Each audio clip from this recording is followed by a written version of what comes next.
Je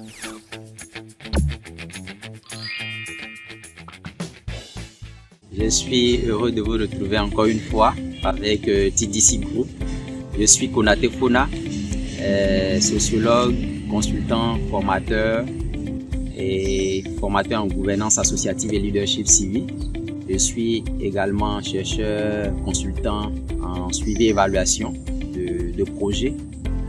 Je suis également responsable de relations communautaires. Aujourd'hui, dans le numéro que nous avons avec TDC Group, pour lequel aussi je suis consultant et pour lequel on prend du plaisir à animer ces tribunes-là afin de faire connaître notre métier, de faire connaître ses services. Aujourd'hui, on va parler d'un outil d'aide à la décision qui est très important en matière d'intervention privée ou publique, et qui intervient aussi dans le domaine des organismes, qui interviennent dans le domaine de l'intervention sur des terrains méconnus, sur des terrains nouveaux, ou qui interviennent dans le cadre de l'implémentation de nouveaux projets. Alors, quand on parle d'outils d'aide à la décision, on sait qu'il y a beaucoup d'outils d'aide à la décision, surtout selon qu'on soit dans un domaine spécifique. Mais en sciences sociales, il y a beaucoup d'instruments.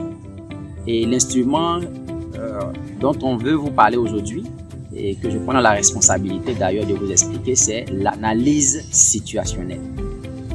Et en sociologie spécifiquement, quand on parle d'analyse situationnelle, c'est un concept qui est connu, mais en même temps que c'est un concept, mais c'est aussi un instrument, parce que c'est un instrument qui permet à une entité spécifique d'avoir des informations contextuelles sur une localité ou un environnement, de sorte à avoir des indicateurs pertinents pour la prise de décision.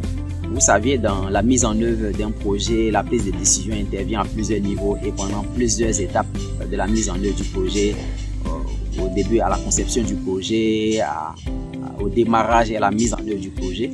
Et lorsque on démarre par exemple un projet et qu'on veut utiliser l'analyse situationnelle, ça devient opportun de le faire. Mais comment est-ce qu'on fait une analyse situationnelle et dans quel contexte il faut utiliser cette analyse situationnelle-là et pourquoi elle est importante? Alors, la première des choses que je voulais relever ici en matière d'analyse situationnelle, comme je l'ai dit, elle s'utilise quand on a un projet en démarrage.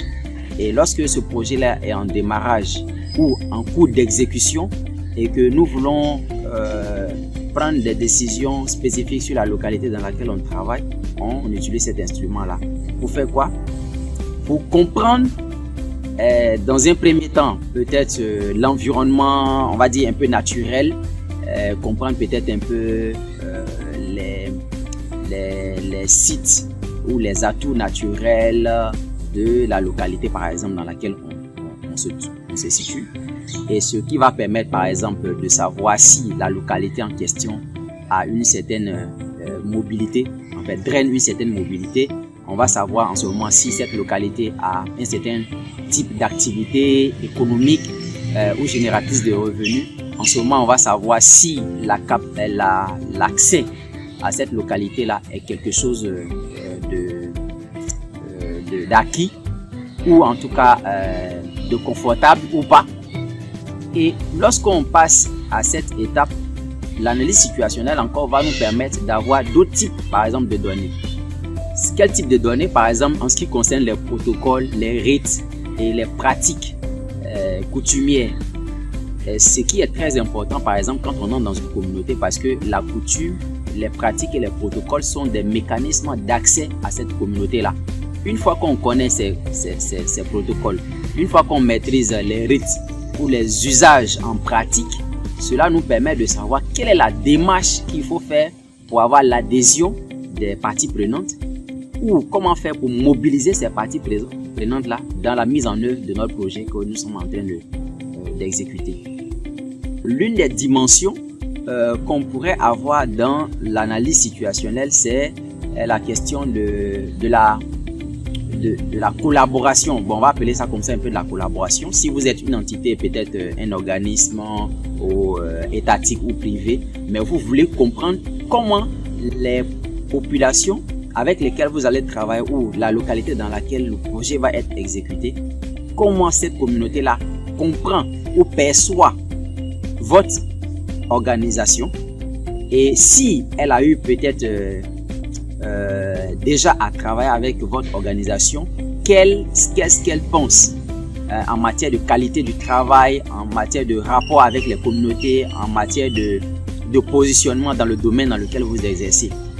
Et cela vous permettra d'avoir ces informations-là. Il peut y avoir encore d'autres dimensions parce que, on va dire, l'analyse situationnelle, elle se conçoit à travers différents indicateurs. Et ce sont des indicateurs qui sont définis en fonction de l'objectif que recherche le commanditaire ou la structure concernée.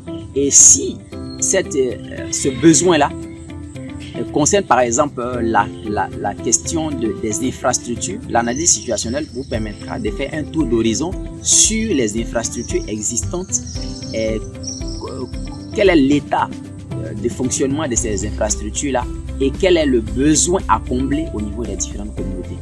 Donc, sur la base de ces différents points que je viens de souligner, c'est ce à quoi peut servir l'analyse situationnelle. Et une fois qu'on a ces informations, cela va nous aider maintenant à prendre une décision assez optimale s'il s'agit d'intervenir pour financer, s'il s'agit d'intervenir pour changer la stratégie de communication, s'il s'agit d'intervenir pour gagner l'adhésion des populations. On a suffisamment les informations et les données qui vont nous permettre de faire cela. C'est un outil qui ne s'utilise pas de manière profane. Il faut des experts, il faut des personnes expérimentées pour pouvoir utiliser l'analyse situationnelle. Bon, quand on a fait les sciences sociales, on connaît un peu les méthodes de collecte de données et toute l'artillerie ou l'outillage méthodologique d'analyse qui va s'ensuivre pour pouvoir faire de ces données des données valables et des données fiables aussi pour aider à la prise de décision. Alors, qui peut le faire? Bien évidemment, c'est un sociologue ou en tout cas un expert en sciences sociales, et aussi les institutions de recherche ou des cabinets de consultance comme TDC Group par exemple. Si vous êtes une entité et que vous voulez prendre une décision par rapport à un contexte spécifique, mais vous ne savez pas comment formuler le besoin de renseignements pour pouvoir avoir les informations qu'il faut pour la prise de décision, l'analyse situationnelle se présente en tout cas dans ce sens-là comme un outil que vous pourrez mobiliser en faisant recours à ces organisations-là. Et c'est aussi des éléments sur lesquels on peut avoir des formations afin d'avoir la capacité d'utiliser cet instrument-là toutefois que vous en aurez besoin et en faire bon usage. J'ai été ravi d'échanger avec vous. J'espère que cet élément a été instructif et rendez-vous pour des prochaines sessions. Toutes les questions aussi sont permises pour des points d'ombre que nous avons pu soulever même par les explications données. Merci.